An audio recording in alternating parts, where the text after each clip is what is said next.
പ്രിയപ്പെട്ടവരെ, ഇന്നേ ദിവസം നമ്മൾ ചർച്ച ചെയ്യുന്നത് രണ്ട് വിഷയങ്ങളെ പറ്റിയാണ്. നമ്മളുടെ ടൈറ്റിൽ കാണുന്ന പോലെ തന്നെ സ്നേഹലു പ്രേമലു. സ്നേഹവും പ്രേമവും എന്താണ് അതിൻ്റെ വ്യത്യാസം? നമുക്കറിയാം, നമ്മളെല്ലാവരും സ്നേഹിച്ചിട്ടുള്ളവരാണ്. ഒന്നല്ലെങ്കിൽ നമ്മുടെ മക്കളെ, അല്ലെങ്കിൽ മാതാപിതാക്കളെ, ഭാര്യയെ, അല്ലെങ്കിൽ ഒരു കാമുകിയെ സ്നേഹിച്ചിട്ടുള്ളവരായിരിക്കാം, അല്ലെങ്കിൽ പലതിനോടും പ്രേമം തോന്നിയിട്ടുള്ളവരായിരിക്കാം. അപ്പോൾ എന്താണ് സ്നേഹം, എന്താണ് പ്രേമം? പലരും ഇതിനൊക്കെ ഓരോന്നിനും, ഓരോ സ്നേഹത്തിനും പ്രേമത്തിനും ഓരോ ഡെഫിനിഷൻസാണ് കൊടുക്കുന്നത്. പലരും അങ്ങനെ സ്നേഹം എന്ന് പറഞ്ഞു കഴിഞ്ഞാൽ ഇങ്ങനെയാണെന്ന് ഒരു സ്ഥലത്തും എഴുതി വെച്ചിട്ടില്ല. അല്ലെങ്കിൽ ഓരോരുത്തരുടെയും പെർസ്പെക്റ്റീവിൽ നിന്നാണ് ഓരോ കാര്യങ്ങളും അവർ പറയുന്നത്. ഇപ്പോൾ ക്രിസ്ത്യാനിറ്റിയിലെ സ്നേഹം ഒന്നുണ്ട്, അല്ലെങ്കിൽ മുസ്ലിം മതവിഭാഗത്തിലെ അവിടുത്തെ ഒരു സ്നേഹം വേറെയാണ്, അല്ലെങ്കിൽ ഒരു രാജ്യങ്ങൾക്കനുസരിച്ച് പല രീതിയിലും അവർക്ക് സ്നേഹം എന്ന് പറയുന്നതിന് കൊടുക്കുന്ന ഡെഫിനിഷൻസൊക്കെ വ്യത്യസ്തമാണ്. അപ്പോൾ ഇവിടെ എൻ്റെ ചിന്തയിലുള്ള ഒരു സ്നേഹവും പ്രേമവുമാണ് ഇവിടെ അവതരിപ്പിക്കുന്നത്. ഇവിടെ നമ്മുടെ മലയാളം കൾച്ചറിൽ നിന്നുകൊണ്ടുള്ള, നമ്മളുടെ ഇന്ത്യൻ കൾച്ചറിൽ നിന്നുള്ള ഒരു സ്നേഹത്തെ പറ്റിയും പ്രേമത്തെ പറ്റിയൊക്കെയാണ് നമ്മളിവിടെ ചർച്ച ചെയ്യുന്നത്. പ്രേമം എന്ന് പറയുമ്പോൾ നമുക്ക് ആദ്യം മനസ്സിലേക്ക് വരുന്നത് നമ്മൾ സ്കൂളിലും കോളേജിലും ഒക്കെ ആൺകുട്ടിക്ക് പെൺകുട്ടിയോട് തോന്നിയതോ, അല്ലെങ്കിൽ പെൺകുട്ടിക്ക് ആൺകുട്ടിയോട് തോന്നിയ ഒരു ഇഷ്ടത്തെ പറ്റിയൊക്കെയാണ് ആദ്യം പ്രേമം, സ്നേഹം എന്നൊക്കെ പറയുമ്പോൾ. പ്രേമം എന്ന് പറയുമ്പോൾ ആദ്യം നമുക്കൊക്കെ മനസ്സിലേക്ക് വരുന്നൊരു കാര്യം, അല്ലെങ്കിൽ നമ്മൾ സിനിമകളിൽ കാണുന്ന പ്രേമിച്ച് നടക്കുന്ന ആളുകൾ, പ്രേമിച്ച് നടക്കുന്ന കാമുകൻ എന്നുള്ള രീതിയിലൊക്കെയാണ് പ്രേമത്തെ കാണുന്നത്. എന്നാൽ പലരും പറയാറുണ്ട്, എനിക്ക് വാഹനത്തോട് പ്രേമമാണ്, അല്ലെങ്കിൽ എനിക്ക് ആ സ്ഥലത്തോട് പ്രേമമാണ്.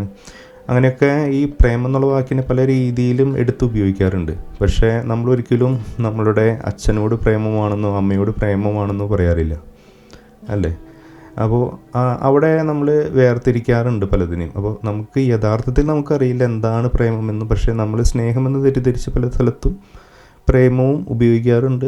എന്നാൽ നമ്മൾ പറയാറുണ്ട് പ്രേമവും സ്നേഹവും ഒരുപോലെ തന്നെ നമ്മൾ യൂസ് ചെയ്യാറുണ്ട്. പക്ഷേ സ്നേഹം എല്ലായിടത്തും നമ്മൾ ഉപയോഗിക്കാം, പക്ഷേ പ്രേമം എല്ലായിടത്തും ഉപയോഗിക്കാനായിട്ട് സാധിക്കില്ല. പക്ഷേ ഇത് പ്രയോഗിക്കുന്ന നമുക്ക് ഓരോരുത്തർക്കും ഇതിൻ്റെ വ്യത്യാസം എന്താണെന്ന് പോലും മനസ്സിലാക്കാതെയാണ് നമ്മളത് ഉപയോഗിക്കുന്നത്. അപ്പോൾ നമുക്കതിനൊരു ഡെഫിനിഷൻ നമുക്കൊന്ന് കണ്ടെത്താം.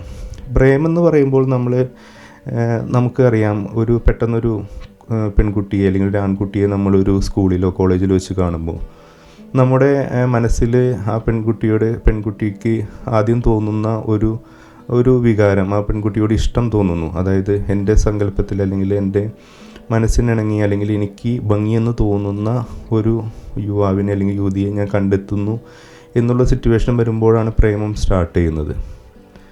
അതുപോലെ തന്നെ അപ്പോൾ അത് ആ ഒരു സ്നേഹം സ്റ്റാർട്ട് ചെയ്യുന്ന, ആ ഒരു ഇഷ്ടം സ്നേഹം എന്ന് പറയാൻ പറ്റില്ല, ആ ഒരു ഇഷ്ടം സ്റ്റാർട്ട് ചെയ്യുന്നത്, അതിൻ്റെ കാരണമെന്ന് പറയുന്നത് വളരെ താത്കാലികം. അതിന് പിന്നോക്കം ഒന്നും ചിലപ്പോൾ ചിന്തിക്കേണ്ടി വരില്ല, അല്ലെങ്കിൽ ആ വ്യക്തിയുടെ ഹിസ്റ്ററി അവിടെ നോക്കുന്നില്ല.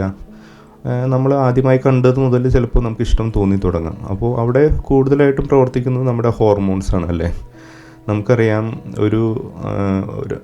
ഏത് ജെൻഡറിലുള്ള ആളുകൾക്കും മറ്റു എതിർ ജെൻഡറിലുള്ള ആളുകളോട് നമുക്ക് സ്നേഹം അല്ലെങ്കിൽ ഇഷ്ടം തോന്നും. അത് നമ്മുടെ പ്രകൃതി നിയമമാണ്, നമ്മുടെ ശരീരത്തിൻ്റെ തന്നെ നിയമമാണ്.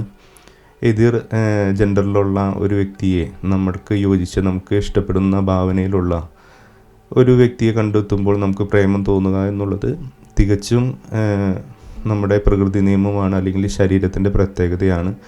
ശരീരത്തിൽ ആ സമയത്ത് പ്രത്യേക ഹോർമോണുകൾ പുറപ്പെടുവിക്കുന്നത് കാരണം കൊണ്ടാണ് നമുക്ക് ആ വ്യക്തിയോട് ഇഷ്ടം തോന്നുന്നത്. കാരണം അത് നമ്മുടെ ഒരു മനുഷ്യൻ എന്ന് പറയുന്നത് ഒരു ആനിമലും കൂടി ആയതുകൊണ്ട് നമുക്ക് ഇതുപോലുള്ള ബേസിക്കായിട്ടുള്ള നമ്മളുടെ പ്രവണതകൾ അത് എപ്പോഴും നമ്മളോടൊപ്പമുണ്ട്. അപ്പോൾ ഒരു വ്യക്തിയെ കാണുമ്പോൾ, എതിർലിംഗത്തിലുള്ള ഒരു വ്യക്തിയെ കാണുമ്പോൾ ഉടൻ തന്നെ നമുക്ക് ആ വ്യക്തിയുമായിട്ട് ബന്ധം സ്ഥാപിക്കുവാനും അങ്ങനെ അതിൽ നിന്ന് കുട്ടികൾ ജനിക്കുവാനും വേണ്ടിയിട്ടാണ് ഇങ്ങനെയൊരു പ്രത്യേകത ഓരോ മനുഷ്യൻ്റെയും ഉള്ളിൽ സൃഷ്ടിക്കപ്പെട്ടിരിക്കുന്നത്. അപ്പോൾ അത് തികച്ചും നോർമലാണ്, നമുക്കറിയാം. അതിന് പ്രത്യേകമായിട്ട് അസ്വാഭാവികതയോ അതിന് പ്രത്യേകമായിട്ട് വലിയ ഇമ്പോർട്ടൻസോ നമ്മൾ കാണേണ്ടതില്ല, അല്ലേ?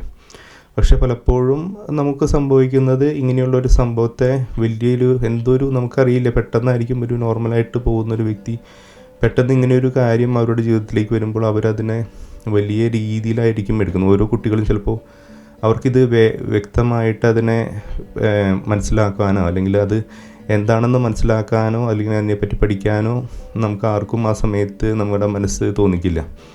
അപ്പോൾ നമ്മൾ ആ തോന്നലിന് എന്തോ ഒരു ദൈവത്വം അല്ലെങ്കിൽ എന്തോ ഒരു വലിയൊരു കാര്യം നമുക്ക് സംഭവിച്ചു എന്നുള്ള രീതിയിൽ നമ്മൾ ആ ഒരു ഇഷ്ടത്തിൻ്റെ പിന്നാലെ നമ്മളുടെ ബാക്കിയുള്ള കാര്യങ്ങളൊക്കെ വിട്ടുകൊണ്ട് പിന്നെ അതിന് വേണ്ടിയിട്ട് ഇറങ്ങി പോകുന്ന ഒരു സിറ്റുവേഷനാണ്. അപ്പോൾ അത് തികച്ചും ആനിമൽ കിങ്ഡത്തിലൊക്കെ സംഭവിക്കുന്ന കാര്യമാണ്. അവർക്ക് ഭക്ഷണം കഴിക്കുക, ഒരു എതിർ ജെൻഡറിലുള്ള ഒരു ആനിമലുമായിട്ട് മീറ്റ് ചെയ്യുക, പിന്നെ കുട്ടികളുണ്ടാക്കുക, ഇതാണ് അവരുടെ നോർമലായിട്ടുള്ള അവരുടെ ജീവിതം. അപ്പോൾ അത് മനുഷ്യനൊരു ആനിമലും കൂടി ആയതുകൊണ്ട് അല്ലെങ്കിൽ ഒരു ജീവി ആയതുകൊണ്ട് മനുഷ്യന് ഇങ്ങനെയുള്ള ഇൻസ്റ്റിക്റ്റുകൾ വരുമ്പോൾ അതിൻ്റെ പിന്നാലെ പോയി നമ്മൾ മറ്റുള്ള കാര്യങ്ങൾ വിട്ടുകൊണ്ട് അതിൻ്റെ പിന്നാലെ പോകുന്നു എന്നുള്ളതാണ് യാഥാർത്ഥ്യം. അപ്പോൾ ഈ സ്കൂൾ കോളേജിലൊക്കെ പഠിക്കുന്ന കുട്ടികൾ ഇതിനെപ്പറ്റി ചിന്തിക്കാറില്ല. യഥാർത്ഥത്തിൽ ആരും ചിന്തിക്കാറില്ല. നമ്മളായാലും ആ പ്രായത്തിലായിരിക്കുന്ന സമയത്ത് നമുക്കങ്ങനെ തോന്നുമ്പോൾ നമ്മളുടൻ തന്നെ അതാണ് യാഥാർത്ഥ്യമെന്നും അതെന്തോ സംഭവമാണ്, എൻ്റെ ജീവിതത്തിൽ അത് നടക്കേണ്ടതുള്ളതും ഉണ്ട്, അല്ലെങ്കിൽ ആ പെൺകുട്ടി മാത്രമേ എൻ്റെ ജീവിതത്തിലുള്ളൂ, ആ പെൺകുട്ടി മാത്രമാണ് എൻ്റെ ഭാവി വധു, അവരോടൊപ്പമാണ് ഞാൻ ജീവിക്കേണ്ടതെന്നൊക്കെയുള്ള ഒരു ബോധം ഉള്ളിൽ ഉടലെടുത്തുകൊണ്ട് അതിൻ്റെ പിന്നാലെ മറ്റു പല കാര്യങ്ങൾ വിട്ടുകൊണ്ട് അതിൻ്റെ പിന്നാലെ പോകുന്ന സിറ്റുവേഷൻസ് ഉണ്ട്. അപ്പോൾ ഇതൊക്കെ ചിലപ്പോൾ ഒരു നിമിഷം കൊണ്ട് തോന്നുന്നതായിരിക്കാം. അപ്പോൾ അതിനെ നമുക്ക് പ്രേമെന്ന് വിളിക്കാം അല്ലേ. ഒരു വളരെ ചെറിയ സമയത്ത് തോന്നിയത് അല്ലെങ്കിൽ വളരെ പെട്ടെന്ന് തോന്നിയത്. അപ്പോൾ ഈ പ്രേമത്തിൻ്റെ ഒരു പ്രശ്നം എന്ന് പറയുന്നത് വൺസ് നമ്മൾക്ക് ഇത് കിട്ടാതിരിക്കുമ്പോഴാണ് ആ ഒരു പ്രേമത്തിന് തീവ്രതയേറുന്നത്. നമുക്കറിയാം, ഒരു കാമുകനും കാമുകിയും ഒന്നിക്കാതിരിക്കുമ്പോൾ, അവർ അകലെയായിരിക്കുമ്പോൾ അവർക്ക് പ്രേമം ഉടലെടുത്തുകയും അവർക്ക് കാണാതിരിക്കുമ്പോഴായിരിക്കും അവർക്ക് ആ പ്രേമം തീവ്രമായിക്കൊണ്ടിരിക്കുന്നത്. വൺസ് അവർ ഒരുമിച്ച് ജീവിച്ച് കഴിഞ്ഞ് കഴിഞ്ഞാൽ പെട്ടെന്ന് പലപ്പോഴും കാണാറുണ്ട് അവരുടെ പ്രേമത്തിന് കോട്ടം സംഭവിച്ചു പോകുന്നു, അല്ലെങ്കിൽ അതിൻ്റെ ആ തീവ്രത കുറഞ്ഞു പോയിക്കൊണ്ടിരിക്കും. പിന്നീട് അവരുടെ ജീവിതത്തിൽ നിന്ന് ആ പ്രേമം പിന്നീട് പതിയെ അതായത് ആ ഹോർമോണിൻ്റെ പ്രവർത്തനങ്ങൾ നിലച്ചുകൊണ്ടിരിക്കുമ്പോൾ അവർക്ക് ആ പെൺകുട്ടിയോട് അല്ലെങ്കിൽ പാർട്ണറോടുള്ള ഇഷ്ടവും കുറഞ്ഞു പോകുന്ന ഒരു സിറ്റുവേഷനായിട്ട് വരാറുണ്ട്. അതാണ് പലപ്പോഴും നമ്മൾ പല സ്ഥലങ്ങളിലും കാണുന്നൊരു സംഭവം. വൺസ് ഒരു പാർട്ണർ സ്വന്തമായി കഴിഞ്ഞ് കഴിഞ്ഞാൽ അല്ലെങ്കിൽ ഒരു ബെറ്റർ പാർട്ണറെ കിട്ടിക്കഴിഞ്ഞ് കഴിഞ്ഞാൽ നമ്മളുടെ ഇതിനേക്കാളും വിപരീതമായ നമ്മളുടെ സങ്കല്പത്തിൽ ഇതിനേക്കാളും നല്ലൊരു ആൾ കിട്ടിക്കഴിഞ്ഞാൽ ചിലപ്പോൾ നമുക്ക് ഈ ഒരു തോന്നിയ സംഭവം ചിലപ്പോൾ നഷ്ടപ്പെട്ടു പോകും. അല്ലെങ്കിൽ വൺസ് ഇവർ ഒരുമിച്ച് ജീവിച്ച് കഴിഞ്ഞ് കഴിഞ്ഞാൽ, സ്വന്തമായി കഴിഞ്ഞ് കഴിഞ്ഞാൽ പിന്നെ വീണ്ടും ഈ പ്രേമം കുറഞ്ഞുകൊണ്ടിരിക്കാം. അപ്പോൾ പിന്നീട് ചിലപ്പോൾ അവർ കുടുംബജീവിതത്തിൽ നോക്കുമ്പോഴായിരിക്കും വേറൊരു ആളെ കാണുമ്പോഴായിരിക്കും വീണ്ടും അവർക്ക് ഈ പ്രേമം വീണ്ടും ഉടലെടുക്കണേ. ഇതായിരുന്നു എൻ്റെ സങ്കല്പത്തിലെ ആൾ, അല്ലെങ്കിൽ ഇതായിരുന്നു അങ്ങനെയൊക്കെ ഉള്ളത്. അതൊക്കെ ഒരു ബേസിക് ആനിമൽ നമ്മുടെ ഇൻസ്റ്റിങ്ക്റ്റുകളാണ് മനുഷ്യൻ്റെ അല്ലെങ്കിൽ ഒരു ജീവിയുടെ. അപ്പോൾ അതിന് ആ രീതിയിൽ നമ്മൾ കാണേണ്ടതുള്ളതുണ്ട്. അപ്പോൾ നമുക്ക് അങ്ങനെ ഒരു നിമിഷ നേരത്തേക്ക് അല്ലെങ്കിൽ കുറച്ച് കാലത്തേക്കുള്ള നമ്മുടെ ഇഷ്ടത്തെ ഒരു പ്രേമം എന്നുള്ള രീതിയിലെടുക്കാം. ഇപ്പോൾ നമ്മൾ പറയാറുണ്ട്, ഒരു വ്യക്തി, അതും രണ്ടാമത് ആ സമയത്ത് നമുക്കറിയാം ആ പ്രേമത്തിൻ്റെ പ്രത്യേകത, നമ്മൾ അന്ധമായിരിക്കും ആ സമയത്ത്. അതായത് വൺസ് ഈ ഹോർമോണുകൾ നമ്മുടെ ശരീരത്തിൽ പ്രവർത്തിച്ചു തുടങ്ങുമ്പോൾ നമ്മൾ വേറൊരു കാര്യത്തെപ്പറ്റിയും നമ്മൾ ചിന്തിക്കാറില്ല. വരായികൾ അല്ലെങ്കിൽ എന്തൊക്കെ സംഭവിക്കും, ഭാവിയിൽ എന്തൊക്കെ സംഭവിക്കും, അല്ലെങ്കിൽ എന്തൊക്കെ പ്രശ്നങ്ങൾ, മറ്റുള്ളവരുടെ പ്രശ്നങ്ങളൊന്നും നമ്മളത് അന്വേഷിക്കാറില്ല. അത് വളരെ ബ്ലൈൻഡായിട്ടായിരിക്കും നമ്മൾ ആ ഒരു സ്നേഹം മുന്നോട്ട് കൊണ്ടുപോകുന്നത്, അല്ലെങ്കിൽ ആ ഇഷ്ടം മുന്നോട്ട് കൊണ്ടുപോകുന്നത്. അതുപോലെ തന്നെ നമ്മുടെ ഇപ്പോൾ വാഹന മേഖലയിൽ പലരും വാഹനങ്ങളോട് വളരെയധികം ഇഷ്ടമുള്ളവരാണ്. ചിലവരൊക്കെ മനസ്സിലൊരു വാഹനത്തെ ഭയങ്കരമായിട്ട് ആഗ്രഹിക്കുന്നു. വൺസ് ആ വാഹനം ലഭിച്ചു കഴിഞ്ഞ് കഴിഞ്ഞാൽ പിന്നെ കുറച്ച് നാൾ ഓടിച്ച് കഴിയുമ്പോൾ പിന്നെ അവർ ആ വാഹനം മടുക്കുന്നു, പിന്നെ അതിനോടുള്ള ഒരു പ്രേമം പോകുന്നു. അപ്പോൾ അങ്ങനെ പ്രേമത്തെപ്പറ്റി നമ്മൾ അങ്ങനെ ഒരു ഡെഫിനിഷൻ കൊടുക്കാം. നമുക്ക് പെട്ടെന്ന് തോന്നുന്നതും പെട്ടെന്ന് നഷ്ടപ്പെട്ടു പോകുന്നതുമായിട്ടുള്ള ഒരു സ്നേഹമാണ് അല്ലെങ്കിൽ ഒരു ഇഷ്ടമാണ് പ്രേമം എന്നുള്ളത്. അപ്പോൾ ആ പ്രേമത്തിന് പെട്ടെന്ന് തന്നെ എന്തെങ്കിലും കാര്യങ്ങളൊക്കെ എതിർ രീതിയിൽ സംഭവിച്ചു കഴിഞ്ഞ് കഴിഞ്ഞാൽ പെട്ടെന്ന് ആ പ്രേമം പെട്ടെന്ന് നഷ്ടപ്പെട്ടു പോകും അല്ലേ. ഇപ്പോൾ നമ്മളൊരു വാഹനം നല്ല ഇഷ്ടപ്പെട്ടുകൊണ്ട് മേടിച്ചു, നമ്മളുടെ സ്വപ്നത്തിലുള്ളൊരു വാഹനമായിരുന്നു. ആ വാഹനം മേടിച്ചിട്ട് നമുക്ക് എന്നും ആ വാഹനം ബുദ്ധിമുട്ടുകൾ തന്നു കഴിഞ്ഞ് കഴിഞ്ഞാൽ നമുക്ക് ആ വാഹനത്തോട് വെറുപ്പായിരിക്കും. പിന്നീട് ആ ബ്രാൻഡിനെ അല്ലെങ്കിൽ ആ വാഹനത്തിൻ്റെ പിന്നാലെ നമ്മൾ പോവില്ല. അതുപോലെ തന്നെ ഇപ്പോൾ നമ്മളൊരു കുട്ടിയെ പ്രേമിക്കുന്നു, ആ പെൺകുട്ടിയെ അല്ലെങ്കിൽ പെൺകുട്ടിയായിട്ട് പ്രേമിക്കുന്നു, പെൺകുട്ടിയായിട്ട് വിവാഹം കഴിക്കുന്ന ഉടൻ തന്നെ പെൺകുട്ടിയുടെ യഥാർത്ഥ സ്വഭാവം പുറത്തു വരുന്നു, അല്ലെങ്കിൽ ആൺകുട്ടിയുടെ യഥാർത്ഥ സ്വഭാവം പുറത്തു വരുന്നു. ഇത് കാണുമ്പോൾ നമ്മൾ മനസ്സിൽ വിചാരിച്ചിട്ടുള്ള സ്വഭാവമല്ല ആ വ്യക്തിയുടെ എന്ന് കാണുമ്പോൾ ഉടനെ തന്നെ അവിടെ പ്രശ്നങ്ങൾ ഉടലെടുക്കുന്നു. ഈ വ്യക്തിയെ വെറുക്കാനായിട്ടുള്ള കാരണങ്ങളുണ്ടാകുന്നു. പിന്നീട് അതിന് മുന്നോട്ട് പോകാനായിട്ട് സാധിക്കില്ല. അപ്പോൾ നമ്മുടെ ജീവിതത്തിൽ എപ്പോഴും നമ്മൾ ഈ പ്രേമത്തെ നമുക്ക് കാണാനായിട്ട് സാധിക്കും, അല്ലേ? അപ്പോൾ ഇനി നമുക്കൊരു സ്നേഹത്തെ പറ്റി ചിന്തിച്ച് നോക്കാം. സ്നേഹം എങ്ങനെയാണ് പ്രേമത്തിൽ നിന്ന് വ്യത്യസ്തമാകുന്നത്? ഈ സെയിം പ്രിൻസിപ്പിൾ തന്നെ നമുക്ക് ഈ കമിതാക്കളുടെ അല്ലെങ്കിൽ സ്കൂൾ കോളേജ് ജീവിതത്തിലുള്ള കുട്ടികളുടെ ജീവിതത്തിലേക്ക് കൂടെ നമുക്ക് കടന്നു പോകാം. സ്നേഹം ആരംഭിക്കുന്നത് ആദ്യം പ്രേമത്തിൽ നിന്നായിരിക്കാം, അല്ലെങ്കിൽ ആദ്യം തന്നെ സ്നേഹം വേണമെങ്കിൽ തോന്നി തുടങ്ങാം. പക്ഷേ സ്നേഹത്തിൻ്റെ ഒരു പ്രത്യേകത എന്ന് പറയുന്നത് സ്നേഹം ഒരിക്കലും പെട്ടെന്ന് അവസാനിക്കുന്നില്ല. ഒരു നിമിഷ നേരത്തേക്കോ അല്ലെങ്കിൽ ഒരു ചെറിയ കാലയളവിലേക്ക് ആയിരിക്കില്ല ആ സ്നേഹം നിലനിൽക്കുന്നത്. അതുപോലെ തന്നെ സ്നേഹം കുറേയും കൂടിയും സത്യമുള്ളതെന്ന് പറഞ്ഞു കഴിഞ്ഞാൽ അത് പെട്ടെന്നൊന്നും ചെറിയ കാരണങ്ങൾ കൊണ്ടോ ചെറിയ പ്രശ്നങ്ങൾ കൊണ്ടോ ആ സ്നേഹം കെട്ടുപോവുകയില്ല. ഒരു ചെറിയ പ്രശ്നങ്ങൾ വന്നാലോ അല്ലെങ്കിൽ ചെറിയ കാര്യങ്ങൾ ഇൻഫ്ലുവൻസ് ചെയ്താലോ അല്ലെങ്കിൽ ബാഹ്യമായിട്ടുള്ള ഇൻഫ്ലുവൻസുകൾ കൊണ്ടോ ആ സ്നേഹത്തിന് കോട്ടം സംഭവിക്കുകയില്ല. അപ്പോൾ നമുക്ക് ഈ കുട്ടികളുടെ അല്ലെങ്കിൽ ഒരു കാമുകൻ കാമുകിയുടെ സ്നേഹത്തെ പറ്റിയെടുക്കാം. വൺസ് നമുക്കൊരു പെൺകുട്ടിയോടോ അല്ലെങ്കിൽ ആൺകുട്ടിയോടോ ഇഷ്ടം തോന്നുന്നു, അല്ലെങ്കിൽ ഇദ്ദേഹത്തെ അല്ലെങ്കിൽ ഈ പെൺകുട്ടിയെ നമ്മുടെ ജീവിതത്തിൽ ഒരുമിച്ച് കൊണ്ട് ജീവിച്ചു കഴിഞ്ഞ് കഴിഞ്ഞാൽ നമുക്ക് നല്ലതാണ്, അല്ലെങ്കിൽ പെൺകുട്ടിയെ നമുക്ക് സന്തോഷം തരുന്നു, ഈ പെൺകുട്ടിയുടെ സാമീപ്യം അല്ലെങ്കിൽ ആൺകുട്ടിയുടെ സാമീപ്യം നമുക്ക് സന്തോഷം തരുന്നു എന്ന് നമ്മൾക്ക് ബോധ്യപ്പെട്ട് കഴിഞ്ഞ് കഴിഞ്ഞാൽ ഈ പെൺകുട്ടിയുമായിട്ട് നമുക്ക് വേണമെങ്കിൽ പ്രേമത്തിലാവാം, സ്നേഹത്തിലാവാം. പിന്നീട് നമ്മൾ ചിന്തിക്കുന്നത് ഈ പെൺകുട്ടിയുടെ വെൽബീയിങ്സിന് വേണ്ടിയിട്ടാണ്, അല്ലെങ്കിൽ ഒരു ആൺകുട്ടിയുടെ നല്ലതിന് വേണ്ടിയിട്ട് നമ്മൾ ജീവിക്കുക എന്നുള്ളൊരു കാഴ്ചപ്പാടാണ്. അതായത് നമുക്കൊരു പെൺകുട്ടിയെ സ്നേഹം തോന്നുന്നു, പിന്നെ നമ്മൾ ചിന്തിക്കുന്നു ആ പെൺകുട്ടി ഞാൻ കല്യാണം കഴിച്ചു കഴിഞ്ഞ് കഴിഞ്ഞാൽ അല്ലെങ്കിൽ ഞാൻ സ്വന്തമാക്കി കഴിഞ്ഞാൽ ആ പെൺകുട്ടിക്ക് വേണ്ടത്ര സന്തോഷം ലഭിക്കുകയില്ല, അല്ലെങ്കിൽ ആൺകുട്ടിക്ക് ഞാൻ കല്യാണം കഴിച്ചു കഴിഞ്ഞാൽ അവന് വേണ്ടത്ര സന്തോഷം ലഭിക്കില്ല. അവൻ്റെ കഴിവ്, അവൻ നേടേണ്ട പല സ്വപ്നങ്ങളും അതോടെ നഷ്ടമാവും. അല്ലെങ്കിൽ ആ പെൺകുട്ടി വളരേണ്ട മേഖലകൾ അതൊക്കെ അവിടെ തടയിടും. ഞാൻ കാരണം, എൻ്റെ വിവാഹം കാരണം അല്ലെങ്കിൽ എൻ്റെ പ്രേമബന്ധം കാരണം അത് തടയിടും. അല്ലെങ്കിൽ ആ പെൺകുട്ടി വളരെയധികം കഷ്ടതകൾ അനുഭവിക്കണം എന്നുള്ളത് കൊണ്ട് നമ്മൾ ആ പെൺകുട്ടിയെ സ്വന്തമാക്കാതെ ജീവിക്കുന്ന ഒരു കാര്യമുണ്ട്. അപ്പോൾ ആ പെൺകുട്ടിയോട് സ്നേഹമാണെങ്കിൽ അല്ലെങ്കിൽ ആൺകുട്ടിയോട് സ്നേഹമാണെങ്കിലും നമ്മൾ ആ പെൺകുട്ടിയെ സ്വന്തമാക്കുന്നില്ല, പക്ഷേ ആ പെൺകുട്ടിയെ സ്നേഹിച്ചുകൊണ്ടിരിക്കുന്നു. കാരണം അറിയാം ആ പെൺകുട്ടി നല്ല കുട്ടിയാണ്, അല്ലെങ്കിൽ നല്ല വ്യക്തിയാണ് ആ വ്യക്തി. അപ്പോൾ എൻ്റെ സ്വാർത്ഥമായ എൻ്റെ ജീവിതത്തിലേക്ക് ആ പെൺകുട്ടിയെ കൊണ്ടുവരാതെ ആ പെൺകുട്ടിക്ക് ഏറ്റവും നല്ല രീതിയിൽ ജീവിക്കാനും സന്തോഷത്തോടെ ജീവിക്കാനും ഒരു സാഹചര്യം ഞാൻ ഉണ്ടാക്കി കൊടുക്കുക എന്നുള്ളൊരു കാഴ്ചപ്പാടും കൂടിയും ഒരു സ്നേഹത്തിൻ്റെ പിറകിലുണ്ട്. അങ്ങനെയുള്ളൊരു ഇഷ്ടം, അങ്ങനെയുള്ളൊരു കാര്യമാണ് സ്നേഹം എന്ന് പറയുന്ന ഒരു കാറ്റഗറിയിൽ പെടുത്താവുന്ന ഒരു കാര്യം. പ്രേമം കുറേ സ്വാർത്ഥമാണല്ലേ, നമുക്കത് കിട്ടിയേ തീരൂ, നമുക്ക് ആഗ്രഹിച്ച കാര്യം നമുക്ക് കിട്ടിയേ തീരൂ.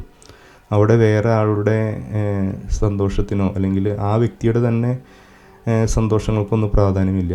നമ്മൾ പ്രേമിക്കുന്നു, അപ്പോൾ നമുക്ക് ആ സംഭവം കിട്ടിയേ തീരൂ. ആ വ്യക്തിയെ കിട്ടിയേ തീരൂ, അല്ലെങ്കിൽ ആ സാധനം കിട്ടിയേ തീരൂ. എന്നാൽ സ്നേഹത്തിൽ ആ വ്യക്തിയുടെയും കൂടിയും ആഗ്രഹങ്ങൾ, ഇഷ്ടങ്ങൾ നമ്മൾ കാണേണ്ടി വരും. അല്ലെങ്കിൽ ആ വ്യക്തിക്ക് കിട്ടാവുന്ന കാര്യങ്ങളൊക്കെ നമ്മൾ ചിന്തിക്കേണ്ടി വരും.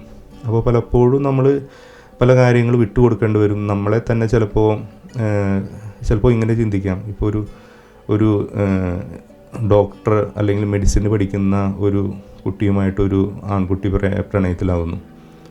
വൺസ് വേണമെങ്കിൽ അപ്പോൾ വീട്ടുകാർക്ക് താല്പര്യമില്ല ഇങ്ങനെ ഒരു വിവാഹത്തിന് വേണ്ടിയിട്ട് എന്നുള്ള രീതിയിൽ അവർക്കറിയാം ഇങ്ങനൊരു വിവാഹം വീട്ടുകാർ സമ്മതിക്കില്ല. അപ്പോൾ ഇവർക്ക് കടുത്ത പ്രേമമുണ്ട് ഈ പെൺകുട്ടിയുമായിട്ട്, ഈ യുവാവിന് കടുത്ത പ്രേമമുണ്ട്. എന്നാൽ ഈ യുവാവ് വളരെയധികം സാമ്പത്തിക നിലവാരത്തിൽ താഴെയുള്ളവരാണ്, സാമൂഹികമായി താഴെയുള്ളവരാണ്. അപ്പോൾ ഈ യുവാവിന് രണ്ട് രീതിയിൽ ചിന്തിക്കാം. പെട്ടെന്ന് ഓടിപ്പോയിട്ട് ഈ പെൺകുട്ടിയെ നമുക്ക് വിവാഹം കഴിച്ചുകൊണ്ട് ഇയാളുടെ ജീവിതത്തിലേക്ക് ഈ പെൺകുട്ടിയെ കൊണ്ടുവരാം. അപ്പോൾ അങ്ങനെ വേണമെങ്കിൽ ഒരു സാധാരണ ജീവിതത്തിലേക്ക് ആ പെൺകുട്ടിയെ കൊണ്ടുവന്നുകൊണ്ട് ആരുടെയും സപ്പോർട്ടില്ലാതെ ഇവർക്ക് വേണമെങ്കിൽ ജീവിക്കാം, അല്ലെങ്കിൽ അങ്ങനെ പോവാം. പക്ഷേ രണ്ടാമത് വേണമെങ്കിൽ ഇയാൾക്ക് ചിന്തിക്കാം, ഈ പെൺകുട്ടി ഈ മെഡിസിൻ വരെ പഠിച്ച് നല്ലൊരു ഡോക്ടറായതിന് ശേഷം അല്ലെങ്കിൽ താനും അതുപോലെ തന്നെ ഒരു സാമ്പത്തിക നിലവാരത്തിലേക്ക് ഉയർന്നതിന് ശേഷം വിവാഹം കഴിക്കാം എന്നുള്ളൊരു ചിന്ത.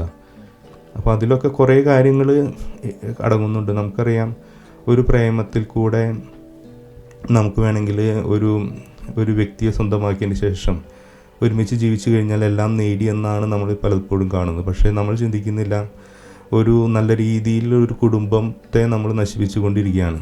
അറിയാം, ഒരു പെൺകുട്ടി അല്ലെങ്കിൽ ഒരു പെൺകുട്ടി വീട്ടുകാർക്ക് ഇഷ്ടമില്ലാതെ ആ പെൺകുട്ടിയെ നമ്മളുടെ ഒരു ജീവിതമായിട്ട് മുന്നോട്ട് പോകുമ്പോൾ ആ പെൺകുട്ടിക്ക് കിട്ടേണ്ട സപ്പോർട്ട് വീട്ടുകാരിൽ നിന്ന് കിട്ടേണ്ട സപ്പോർട്ട് കിട്ടുന്നില്ല. അല്ലെങ്കിൽ അവർക്ക് ജനിക്കുന്ന കുട്ടികളെ നല്ല രീതിയിൽ അവർക്ക് കുട്ടികളുടെയും കൂടി അവകാശങ്ങളെ നഷ്ടപ്പെടുത്താണ്. നമ്മൾ ആരും ചിന്തിക്കുന്നില്ല, ആ കുട്ടികൾക്ക് ഗ്രാൻഡ് പാരൻസിന് വേണ്ടേ, ആ ഗ്രാൻഡ് പാരൻസിൻ്റെ സ്നേഹം വേണ്ടേ, അതുപോലെ തന്നെ ഒരു നല്ലൊരു ജീവിത നിലവാരത്തിൽ ജീവിക്കേണ്ട കുട്ടികളെ നമ്മളുടെ സ്വാർത്ഥത നിമിത്തം ഇവരെ വളരെ മോശം അവസ്ഥയിലേക്ക് കൊണ്ടുവരാണ്. പലപ്പോഴും കാണാറുണ്ട്, സ്കൂളിൽ പഠിക്കുന്ന കുട്ടികൾ ഓടിക്കൊണ്ട് പെട്ടെന്ന് കല്യാണം കഴിക്കുന്നു, എന്നിട്ട് അവർ ഏതൊക്കെയോ സ്ഥലത്ത് പോയിട്ട് ഒളിച്ച് ജീവിക്കുന്നു. അവരുള്ള ജീവിതങ്ങൾ അപ്പോൾ വീട്ടുകാർ തിരിഞ്ഞു നോക്കുന്നില്ല, അവരുടെ സപ്പോർട്ടിൽ ഇവർ അങ്ങനെ കിടന്നുകൊണ്ട് വളരെ മോശം അവസ്ഥയിൽ ജീവിക്കേണ്ടി വരുന്ന എന്നുള്ളൊരു സിറ്റുവേഷൻസ്. അപ്പോൾ അവിടെ നമ്മൾ എന്താണ് ചെയ്യുന്നത്? ഒരു കുടുംബത്തോട് ചെയ്യുന്ന ദ്രോഹമാണ്, മക്കളോട് ചെയ്യുന്ന ദ്രോഹമുണ്ട്, അവിടെ മാതാപിതാക്കളോടെ ദ്രോഹിക്കുകയാണ്. അങ്ങനെ നിരവധി കാര്യങ്ങൾ അവിടെ ഒരു പ്രേമത്തിൻ്റെ പിറകിൽ നടക്കുന്നുണ്ട്. പക്ഷേ സ്നേഹിക്കുന്ന ഒരു വ്യക്തിക്ക് ഇതുപോലെ മറ്റുള്ളവരെ മുറിപ്പെടുത്താനായിട്ട് സാധിക്കില്ല. നമുക്കറിയാം, എല്ലാവരെയും സന്തോഷിപ്പിച്ചുകൊണ്ട് ജീവിക്കാനായിട്ട് സാധിക്കില്ല, അത് ഉറപ്പുള്ള കാര്യമാണ്. അത് എത്രയധികം നമ്മൾ കെയർ ചെയ്താലും എത്രയധികം നമ്മൾ നോക്കിയാലും എല്ലാവരെയും നമുക്ക് ബോധിപ്പിച്ചുകൊണ്ടോ എല്ലാവരെയും ഒരേ കാരണം എല്ലാവരും വ്യത്യസ്തരാണ്, പല രീതിയിൽ ചിന്തിക്കുന്ന ആൾക്കാരാണ്. അപ്പോൾ ഭൂരിഭാഗവും നമുക്ക് ചെയ്യാൻ കഴിയുന്നതിൻ്റെ മാക്സിമം നമുക്ക് ചെയ്യുക എന്നുള്ളതാണ് നമ്മൾ ചെയ്യേണ്ടതായിട്ടുള്ളത്. അപ്പോൾ അവിടെ സ്വന്തമാക്കുന്ന ആവശ്യങ്ങളില്ല, അല്ലെങ്കിൽ സ്വാർത്ഥതയില്ല സ്നേഹത്തിന്. അവർക്ക് അൺലിമിറ്റഡ് ആയിട്ട് സ്നേഹിക്കുക. ഇനിയിപ്പോൾ നമുക്ക് നോക്കാം, ഇപ്പോൾ ഒരു പെൺകുട്ടി അല്ലെങ്കിൽ ഒരു ആൺകുട്ടി ഒരുമിച്ച് ജീവിക്കുന്നു. വൺസ് അവർ അകലെയായിരുന്നപ്പോൾ ഫോണിൽ കൂടെയൊക്കെ സംസാരിച്ചിട്ടുണ്ടാവും, അല്ലെങ്കിൽ ഇടയ്ക്ക് പലപ്പോഴും ഇരുന്ന് സംസാരിച്ചിട്ടുണ്ടാവും. അപ്പോൾ അവിടെയൊക്കെ ഈ ആൺകുട്ടിയും തങ്ങളുടെ ഏറ്റവും ബെസ്റ്റ് ആയിരിക്കും കാണിക്കുന്നത്, മറ്റുള്ളവരെ ആ പെൺകുട്ടിയെ ഇമ്പ്രസ് ചെയ്യിക്കണം. അപ്പോൾ നമ്മുടെ തന്നെയുള്ള ദേഷ്യങ്ങൾ നൽകുമ്പോൾ നമ്മൾ കടിച്ചമർത്തിക്കൊണ്ട് ഏറ്റവും സന്തോഷത്തോടുകൂടി ആയിരിക്കാം ആ പെൺകുട്ടി ആൺകുട്ടിയോടോ ഒക്കെ പെരുമാറിക്കൊണ്ടിരിക്കുന്നത്. നമ്മുടെ മറുമുഖം നമ്മൾ കാണിക്കാറില്ല. പക്ഷേ വൺസ് നമ്മൾ സ്വന്തമായി കഴിയുമ്പോൾ നമ്മളുടെ കംഫർട്ട് സോണിലേക്ക് വരും. അതായത് നമുക്ക് അവിടെ ഇനി മുഖംമൂടികൾ വെക്കേണ്ട ആവശ്യമില്ല. അപ്പോൾ നമ്മൾ റിയലായിട്ട് നമ്മൾ കാണിക്കുന്ന സ്വഭാവങ്ങൾ, നമ്മളുടെ ദേഷ്യം, നമ്മുടെ ആങ്കർ, അല്ലെങ്കിൽ നമ്മുടേതായിട്ടുള്ള കുറവുകൾ അവിടെ കാണുമ്പോൾ, അവിടെ പ്രകടിപ്പിക്കേണ്ടി വരുമ്പോൾ ആ വ്യക്തിയെ ചിലപ്പോൾ ഈ വ്യക്തി പ്രേമിച്ചിട്ടുണ്ടാവില്ല.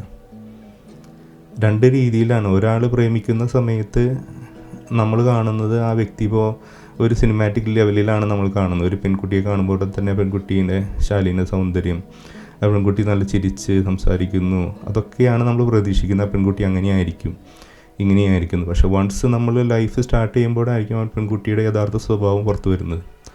അപ്പോൾ നമുക്ക് ആ പെൺകുട്ടീനെ നമ്മൾ പ്രേമിച്ചിട്ടില്ല, ആ പെൺകുട്ടിയെ നമുക്ക് ഇഷ്ടമല്ല. അപ്പോൾ അത് ഉടൻ തന്നെ അവിടെ പ്രശ്നങ്ങളുണ്ടായി തുടങ്ങുന്നു, അല്ലെങ്കിൽ അത് വീണ്ടും അത് വഷളായിക്കൊണ്ടിരിക്കുന്നു. അങ്ങനെ അതൊരു വിവാഹമോചനത്തിലേക്കോ അല്ലെങ്കിൽ പകുതി വെച്ച് അവസാനിപ്പിക്കേണ്ട സ്ഥിതിയിലേക്കോ അല്ലെങ്കിൽ വേറെ രീതിയിലൊക്കെ അത് മാറിപ്പോകുന്നു. അപ്പോൾ എന്നാൽ ഈ വ്യക്തിയെ സ്നേഹിക്കുകയാണെങ്കിൽ ഈ വ്യക്തിയുടെ എല്ലാ കുറവുകളും, ഈ വ്യക്തി മോശമായിട്ട് നമ്മളോട് ചെയ്താലും ആ വ്യക്തിയെ തിരിച്ച് ഇഷ്ടം അവിടെ കുറയില്ല. ആ വ്യക്തിയുടെ കുറവുകളോടുകൂടി തന്നെ നമുക്ക് ആ വ്യക്തിയെ സ്വീകരിക്കാനായിട്ട് സാധിക്കും. അങ്ങനെ നമുക്ക് നമ്മുടെ ജീവിതത്തിൽ, കുടുംബജീവിതത്തിലോ അല്ലെങ്കിൽ സ്നേഹജീവിതത്തിലോ അങ്ങനെ നിങ്ങൾക്ക് നിങ്ങളുടെ പാർട്ട്ണറോട് ഇഷ്ടം കാണിക്കാൻ പറ്റുമോ? അവൻ്റെ അല്ലെങ്കിൽ അവളുടെ എല്ലാ കുറവുകളോടുകൂടി അവളെ സ്നേഹിക്കാനായിട്ട് സാധിക്കുമോ? അങ്ങനെയുള്ള ഇഷ്ടമാണ് സ്നേഹം എന്ന് പറയുന്നത്. അങ്ങനെയുള്ള സ്നേഹത്തിനാണ് നിലനിൽപ്പുള്ളതും അങ്ങനെയുള്ള സ്നേഹമാണ് ഇപ്പോൾ ഞാൻ പറയാറുള്ള ദൈവത്തിൻ്റെ സ്നേഹവുമായിട്ട് ബന്ധപ്പെട്ടിരിക്കുന്നത്. അല്ലാതെ യാദൃശ്ചികമായി തോന്നുന്നതും അവസാനിക്കുന്നതുമായിട്ടുള്ള കാര്യങ്ങളല്ല സ്നേഹം എന്ന് പറയുന്നത്. ആ വ്യക്തിയുടെ ഏറ്റവും മോശം അവസ്ഥയിൽ പോലും ആ വ്യക്തിയോട് സ്നേഹം കാണിക്കാൻ നമുക്കറിയാം. നമ്മളുടെ ഇതിന് പല അന്തരങ്ങളുണ്ട്. അതെത്രമാത്രം പ്രാക്ടിക്കലാണെന്ന് അറിയില്ല. അതായത് ഒരു വ്യക്തി നമുക്ക് ഇഷ്ടമില്ലാത്തത് നമ്മളുടെ മുന്നിൽ ചെയ്യുമ്പോൾ തന്നെയും ആ വ്യക്തിയോട് അല്പം പോലും ഇഷ്ടക്കുറവില്ലാതെ ആ വ്യക്തിയെ വീണ്ടും ചേർത്ത് പിടിക്കാൻ തോന്നുന്ന നമ്മളുടെ ഇഷ്ടം, അല്ലെങ്കിൽ നമുക്കെതിരെ ആ വ്യക്തി പ്രകടിക്കുമ്പോഴും നമുക്ക് ആ വ്യക്തിയെ വീണ്ടും തിരിച്ച് സ്നേഹിക്കാനുള്ള നമ്മുടെ ഉള്ളിലുള്ള ആ ഒരു ആഗ്രഹം, ഇതൊക്കെ തന്നെയാണ് സ്നേഹം എന്ന് പറയുന്നത്. അപ്പോൾ ഈ സ്നേഹം എന്ന് പറയുന്നത് കുടുംബജീവിതത്തിലും ഒരുപോലെ തന്നെയാണ്, അതുപോലെ തന്നെ മറ്റുള്ളവരുടെ ജീവിതത്തിലും. ഇപ്പോൾ ഇങ്ങനെ സ്നേഹിക്കുന്നവൻ നമ്മളുടെ ഈ പ്രേമം എന്നുള്ള സ്നേഹത്തിനേക്കാളും മുകളിൽ സഞ്ചരിക്കുന്ന ആൾക്കാരാണ്. അവർക്ക് ഇതേ സെയിം സ്നേഹം തന്നെയായിരിക്കും തൻ്റെ മക്കളോടും. മക്കൾ എന്തെങ്കിലും ദ്രോഹങ്ങൾ അവരോട് ചെയ്താൽ തന്നെയും അവരോട് ക്ഷമിക്കാനും അല്ലെങ്കിൽ അവരെ വീണ്ടും ചേർത്ത് നിർത്താനും അവർക്ക് തോന്നും. അതുപോലെ തന്നെ സമൂഹത്തെ പറ്റിയും മറ്റുള്ളവർ തങ്ങളോട് എന്തെങ്കിലും ദ്രോഹം ചെയ്തു കഴിഞ്ഞാൽ, കൂട്ടുകാരോട് അതുപോലെ തന്നെ ദ്രോഹം ചെയ്തു കഴിഞ്ഞാലും അവരെ വീണ്ടും സ്നേഹിക്കാനായിട്ട് അവർക്ക് തോന്നും. അല്ലെങ്കിൽ ആ വ്യക്തിയുടെ കുറവുകളോടുകൂടി ആ വ്യക്തിയെ അംഗീകരിക്കാനും ആ വ്യക്തിയെ മനസ്സിലാക്കാനും തോന്നും. ചിലപ്പോൾ അങ്ങനെയുള്ളവർ ചിലപ്പോൾ മറ്റൊരു വ്യക്തിയോട് ദേഷ്യം പെടുകയില്ല എന്നല്ല പറയുന്നത്. ഇപ്പോൾ നമുക്കറിയാം, നമ്മുടെ കുട്ടി നമ്മളൊരു തെറ്റിലേക്ക് പോകുമ്പോൾ നമുക്ക് ദേഷ്യം വരും ഉടൻ തന്നെ. നമുക്കറിയാം ആ കുട്ടി അത് പോയി കഴിഞ്ഞാൽ കുട്ടി നശിക്കുമെന്നുള്ളത്. അല്ലെങ്കിൽ ഒരു തീയുടെ അടുത്തേക്ക് ഒരു കുട്ടി ഓടി ചെല്ലുമ്പോൾ ഉടൻ തന്നെ നമ്മളാരും പറയുമോ സന്തോഷത്തോടെ മിണ്ടാണ്ടിരിക്കുമോ, ആ തീയിൽ പോയി തൊട്ടോട്ടെ കുഴപ്പമില്ലാന്ന്. പക്ഷെ നമ്മൾ ഓടിപ്പോയിട്ട് ചിലപ്പോൾ ചിലപ്പോൾ ഒരു അടി കൊടുക്കേണ്ടി വരും, അല്ലെങ്കിൽ വേദനിപ്പിച്ച് മാറ്റി നിർത്തേണ്ടി വരും. കാരണം അത് പോകുന്നത് അപകടത്തിലേക്കാണ് നമുക്കറിയാം. അതുപോലെ തന്നെ നമുക്ക് സ്നേഹമുള്ളവരോട് നമ്മൾ ദേഷ്യപ്പെടുകയും ചെയ്യും, നമ്മളവരെ ശാസിക്കേണ്ടി വരും, അല്ലെങ്കിൽ പക്ഷേ അൾട്ടിമേറ്റ്ലി അവരോടുള്ള ഇഷ്ടം പോവില്ല. എന്ത് കാരണം അവർ ചെയ്താലും, എന്ത് തെറ്റുകൾ ചെയ്താലും അവരോടുള്ള അൾട്ടിമേറ്റ് ഇഷ്ടം അവിടെ അവസാനിക്കുന്നില്ല.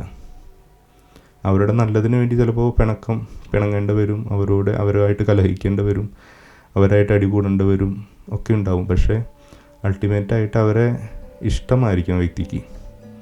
അപ്പോൾ ഇഷ്ടം എന്നുള്ളൊരു കാര്യമാണ് ഈ പ്രേമത്തിൻ്റെയും സ്നേഹത്തിൻ്റെ ഇടയിൽ നിൽക്കുന്നത്. അതൊരു ന്യൂട്രലായിട്ടുള്ളൊരു സംഭവമാണ്. പ്രേമത്തിലൂടെയും ഇഷ്ടം വരാം, സ്നേഹത്തിലൂടെയും ഇഷ്ടം വരാം. അപ്പോൾ ഈ ഒരു കാര്യം നമ്മുടെ ഇന്ത്യയിലെ കൾച്ചറും അല്ലെങ്കിൽ കേരളത്തിലെ കൾച്ചർ വെച്ച് നോക്കുകയാണെങ്കിൽ ഈ സ്നേഹവും പ്രേമവും തമ്മിൽ നമുക്ക് വ്യത്യസ്തമായിട്ട് ചെയ്യുന്ന ആൾക്കാരുണ്ട്. പക്ഷേ പല രാജ്യങ്ങളിലും ഇപ്പോൾ പേര് തന്നെ ലവ് എന്നുള്ളൊരു പേര് തന്നെയാണ് എല്ലാത്തിനും അവർ ഉപയോഗിക്കുന്നത്. ആണിനോട് പെണ്ണിനോടുള്ള സ്നേഹവും, കാമുകന് കാമിയോടുള്ള സ്നേഹവും, ഭാര്യയോട് ഭർത്താവിനോടുള്ള സ്നേഹവും, മക്കൾക്ക് അപ്പനോടുള്ള സ്നേഹം, എല്ലാത്തിനും അവർ ലവ് എന്നുള്ളൊരു വാക്കാണ് ഉപയോഗിക്കുന്നത്. എപ്പോഴും അവർ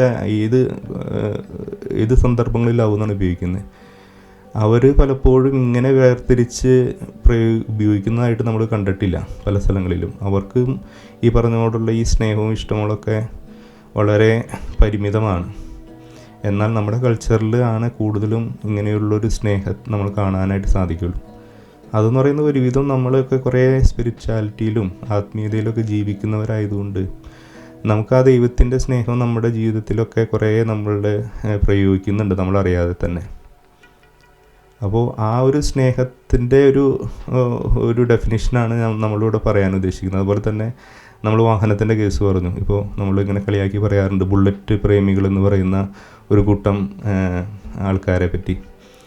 ബുള്ളറ്റ് എന്ന് പറഞ്ഞാൽ വാഹനം, ബൈക്ക് ഉപയോഗിച്ചവർ എല്ലാവരും കളിയാക്കാറുണ്ട്. നിങ്ങൾ എന്ത് കണ്ടിട്ടാണ് ഈ വാഹനം ഉപയോഗിച്ചത്? അതായത് ബുള്ളറ്റ് എന്ന് പറയുന്നത് പഴയ ബുള്ളറ്റ്, കാസ്റ്റ് അയൺ ആയിട്ടുള്ള ബുള്ളറ്റിനെ പറ്റിയാണ് പറയുന്നത്.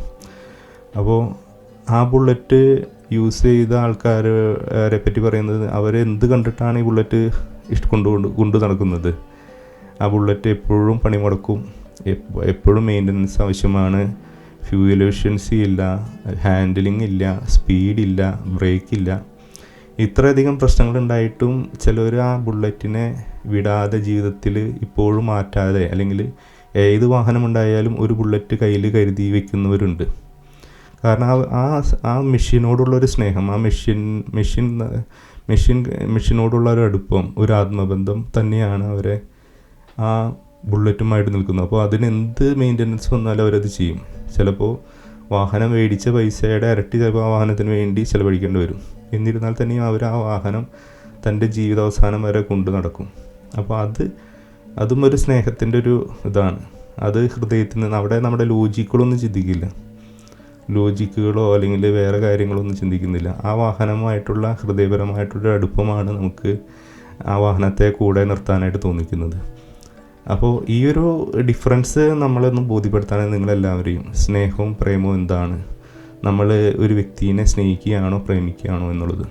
അപ്പോൾ ഞാൻ പറയാൻ ഉദ്ദേശിക്കുന്നത്, ഈ സ്നേഹത്തിന് മാത്രമാണ് നിലനിൽപ്പുള്ളൂ, സ്നേഹം മാത്രമാണ് സത്യമുള്ളൂ. പ്രേമം എന്ന് പറയുന്നത് എപ്പോൾ വേണമെങ്കിലും തുടങ്ങാം, എപ്പോൾ വേണമെങ്കിലും അവസാനിക്കാം, എപ്പോൾ വേണമെങ്കിലും അതിന് സ്ഥിരത ഇല്ലാത്തതാണ്. നമ്മുടെ റിലേഷൻഷിപ്പിലും നമ്മളുടെ ജീവിതത്തിലും എപ്പോഴും നമുക്കുണ്ടാവേണ്ടത് ഈ സ്നേഹമാണ്. സ്നേഹിക്കുന്നവൻ മറ്റുള്ളവൻ്റെ നന്മ കരുതി മാത്രമാണ് ജീവിക്കുന്നത്, അല്ലെങ്കിൽ മറ്റുള്ളവനെ ബുദ്ധിമുട്ടുണ്ടാക്കും, അല്ലെങ്കിൽ എൻ്റെ സ്വാർത്ഥത അവിടെ പ്രയോഗിക്കുകയില്ല. എൻ്റെ സ്വാർത്ഥമായ ലക്ഷ്യങ്ങൾക്ക് വേണ്ടി, എൻ്റെ സ്വാർത്ഥമായിട്ടുള്ള സുഖത്തിന് വേണ്ടി, എൻ്റെ സ്വാർത്ഥമായിട്ടുള്ള ആഗ്രഹത്തിന് വേണ്ടി ഞാൻ മറ്റുള്ളവനെ ഉപയോഗിക്കുകയില്ല. അവൻ്റെ സന്തോഷം ഞാൻ അവിടെ നോക്കും, അവൻ്റെ വെൽബീയിങ് ഞാൻ നോക്കും. അങ്ങനെയുള്ളൊരു സ്നേഹമാണ് നിലനിൽപ്പുള്ളതും ശാശ്വതമായിട്ടുള്ളതും. അപ്പോൾ ഈ ഒരു ചിന്തയോടുകൂടി നമ്മുടെ ഈ ഒരു ടോക്ക് അവസാനിക്കുകയാണ്. Welcome to common sense.